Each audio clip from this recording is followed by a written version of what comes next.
Digital యుగంలో డబ్బు ఇక చేతుల్లో తిరగదు.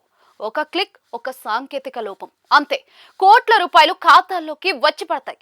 అదే జరిగితే అది నేరమా, అవకాశమా, లేదా వ్యవస్థ బలహీనతకు అద్దం పట్టిన ఘటననా?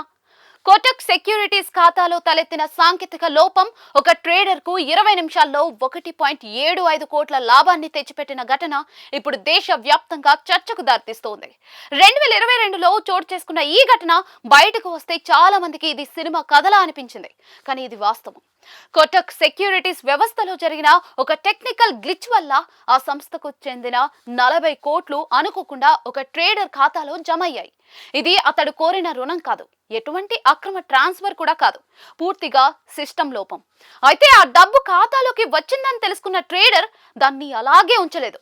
తన అనుభవం, మార్కెట్ అవగాహనతో స్టాక్స్ లో పెట్టుబడి పెట్టాడు. ఫలితం కేవలం 20 నిమిషాల్లో 1.75 కోట్ల లాభం. కొంతసేపటి తర్వాత తమ వ్యవస్థలో జరిగిన తప్పుదనాన్ని గుర్తించిన కోటక్ సెక్యూరిటీస్ ట్రేడర్ ను సంప్రదించింది. అసలు మొత్తమైన 40 కోట్లను తిరిగి ఇవ్వమని కోరింది. ట్రేడర్ కూడా ఆలస్యం చేయకుండా ఆ డబ్బును తిరిగి చెల్లించాడు. కానీ ఇక్కడే వివాదం మొదలైంది. ఆ 40 కోట్లతో సంపాదించిన లాభం ఎవరిది? సంస్థదా, ట్రేడర్దా? కోటక్ వాదన ప్రకారం అది తమ డబ్బుతో వచ్చిన లాభం కాబట్టి తమకే చెందాలి. ట్రేడర్ మాత్రం అది తన ట్రేడింగ్ నిర్ణయం, తన రిస్క్, తన నైపుణ్యంతో వచ్చిన లాభమని స్పష్టం చేశాడు. ఈ వివాదం చివరకు ముంబై హైకోర్టుకు చేరింది. కోటక్ సెక్యూరిటీస్ కోర్టును ఆశ్రయించి లాభం కూడా తమకే చెందాలని వాదించింది. విచారణ సమయంలో సంస్థ ఒక మధ్య మార్గాన్ని కూడా సూచించింది. లాభాన్ని మాకిస్తే ట్రేడర్ కు 50 లక్షలు ఇస్తామని ఆఫర్ చేసింది. కానీ ట్రేడర్ దాన్ని తిరస్కరించాడు. ఇది కేవలం డబ్బు విషయం కాదు, విలువల ప్రశ్న అని అతడు భావించాడు. విచారణ అనంతరం హైకోర్టు ఇచ్చిన తీర్పు ఈ కేసును మరింత ఆసక్తికరంగా మార్చింది. కోర్టు స్పష్టంగా చెప్పింది, ట్రేడర్ సంపాదించిన 1.75 కోట్ల లాభం అతడికే చెందుతుంది. ఎందుకంటే ఆ పెట్టుబడి అతడి సొంత నిర్ణయంతో, సొంత రిస్క్ పై ఉంది. లాభం వచ్చినట్లే నష్టం వచ్చినా కూడా అది అతడే భరించాల్సి ఉండేది.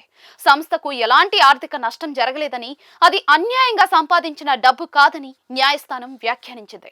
వ్యవస్థ లోపం సంస్థదైతే దాని పరిణామాలకు ట్రేడర్ ను బాధ్యుణ్ణి చేయలేమని స్పష్టం చేసింది. ఈ తీర్పు ఒక వ్యక్తికి లాభం చేకూర్చిన కేసు మాత్రమే కాదు, ఇది ఫైనాన్షియల్ సిస్టమ్స్ నమ్మకంపై, డిజిటల్ భద్రతపై, ట్రేడింగ్ నైతికతపై పెద్ద ప్రశ్నలు లేవనెత్తుతూ ఉంది. ఒకవైపు ట్రేడర్లు ఖాతాలో ఉన్న డబ్బుతో ట్రేడ్ చేయడం తప్పేంటి అని ప్రశ్నిస్తూ ఉంటే, మరోవైపు సంస్థలు సిస్టమ్ తప్పిదానాన్ని ఉపయోగించుకోవడం నైతికం కాదని వాదిస్తూ ఉన్నాయి. ఈ ఘటన మనకు ఒక పాఠం చెప్తూ ఉంది. టెక్నాలజీ ఎంత ఆధునికమైనా కూడా అది తప్పులేనిది కాదు.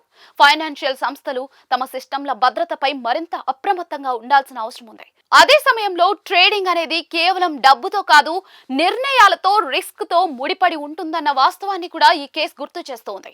ఇక ఈ వ్యవహారం ఫిబ్రవరి 4న మరోసారి కోర్టు ముందుకు రానుంది. తుది తీర్పు ఏదైనా కావచ్చు, కానీ 40 కోట్ల గ్లిచ్ ఒక విషయం మాత్రం స్పష్టంగా చెప్పింది. డిజిటల్ మార్కెట్లో అదృష్టం, నైపుణ్యం, వ్యవస్థ బలహీనత, ఈ మూడు కలిసి ఒక క్షణంలోనే కోట్ల కథను రాసేస్తాయి.